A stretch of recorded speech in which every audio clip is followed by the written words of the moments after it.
नमस्कार दोस्तों, my name is Vikas Kumar. स्वागत है आप सभी का learn short and typing with Vikas sir. जैसा कि आप सब जानते हैं कि हम हर रोज़ daily the Hindu editorial dictation करते हैं, जो हमारे स्किल टेस्ट के लिए काफ़ी इम्पोर्टेंट रोल प्ले करता है। आज का हमारा आर्टिकल है first article, back at school.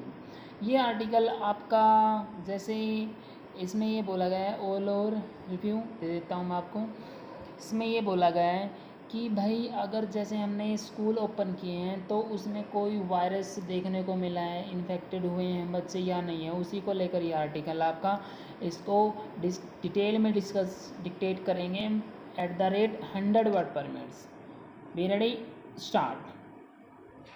State governments have taken the difficult decision to reopen schools for some classes, encouraged by a consensus among public health experts that the benefits to students and society at large outweigh the risks of a COVID-19 surge.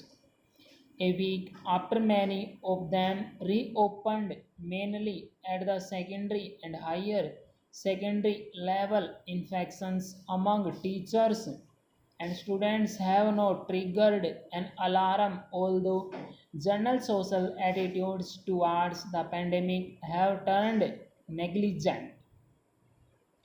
Data from Tamil Nadu show that post-reopening, about 30 students and teachers have tested positive, to which the state has responded by tracing contacts and testing while keeping the institutions open.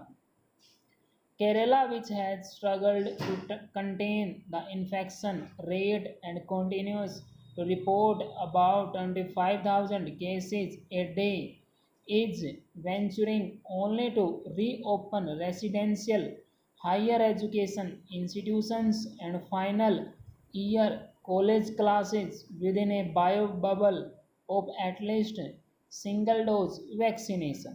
Resumption of schooling continues to pose a dilemma. The crippling absence of education for millions in the country has raised the question of whether governments have shown alacrity to limit the harm from prolonged closures.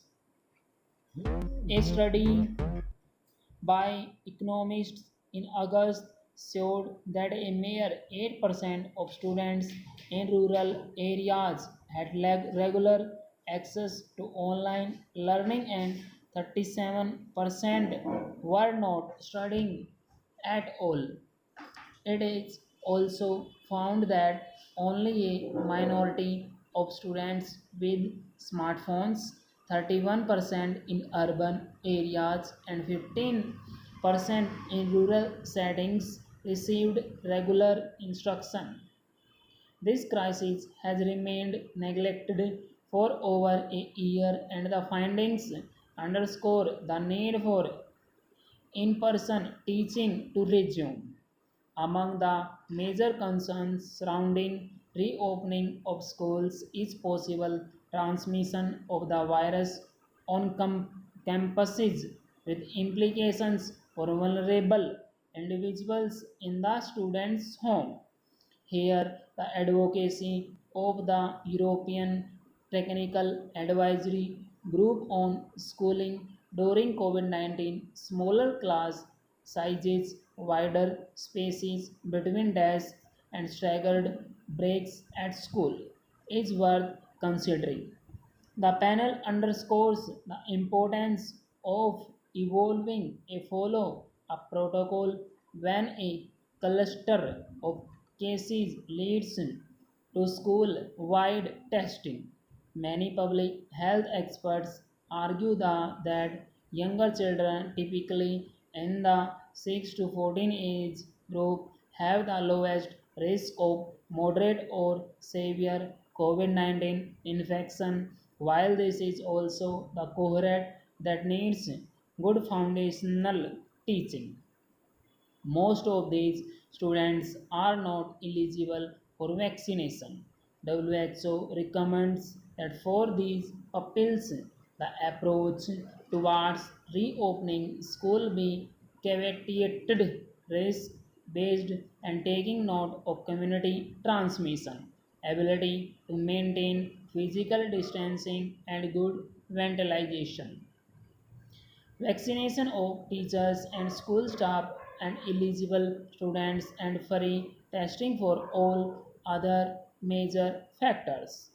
Hesitancy or refusal should be firmly countered. Governments should end their populist indulgence of unsafe behavior in public spaces to prevent community level spikes that can jeopardize the nascent return of schooling. Full stop.